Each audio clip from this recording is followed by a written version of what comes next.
Welcome to Navi space. ఈరోజు వచ్చేసి కాబూలి శనగలతో వడలు చేసి చూపిస్తున్నాను. మిస్ అవ్వకుండా చూసేయండి.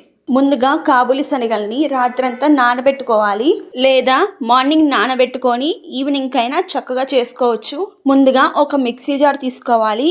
ఆ మిక్సీ జార్లో ముందుగా నానబెట్టుకున్న కాబూలి శనగల్లో సగం వేసుకొని మిక్సీ పట్టుకోవాలి. తర్వాత అదే మిక్సీ జార్లో అల్లము పచ్చిమిర్చి కూడా మిక్సీ పట్టుకోవాలి. తర్వాత అందుట్లోనే మిగిలిన శనగలను కూడా వేసుకొని గ్రైండ్ చేసుకోవాలి. గ్రైండ్ చేసుకున్న శనగల్లో సన్నగా కట్ చేసుకున్న ఉల్లిపాయ ముక్కలను కూడా వేసుకొని ఉప్పు, పసుపు, కారం, ధనియాల పొడి, అలాగే కస్తూరి మెంతి, చివరిగా అల్లం వెల్లుల్లి పేస్ట్ కూడా వేసుకొని కలుపుకుంటున్నాను.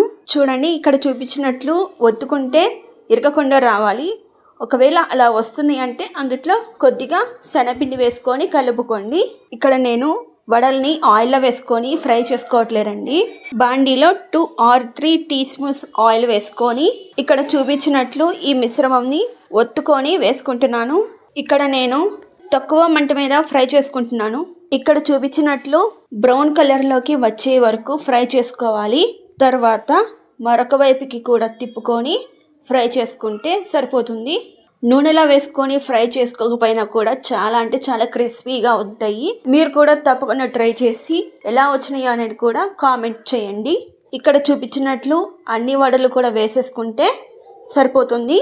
దీంట్లో అల్లం చట్నీ అయినా, గ్రీన్ చట్నీ అయినా, పల్లీ చట్నీ అయినా, లేకపోతే టమాటా సాస్ అయినా వేసుకొని తినేసేయచ్చు. చాలా అంటే చాలా టేస్టీగా కూడా ఉంటాయి. తప్పకుండా ట్రై చేయండి. అలాగే ఈ వీడియో కనుక మీకు నచ్చితే లైక్, షేర్ అండ్ సబ్స్క్రైబ్ చేసుకోండి.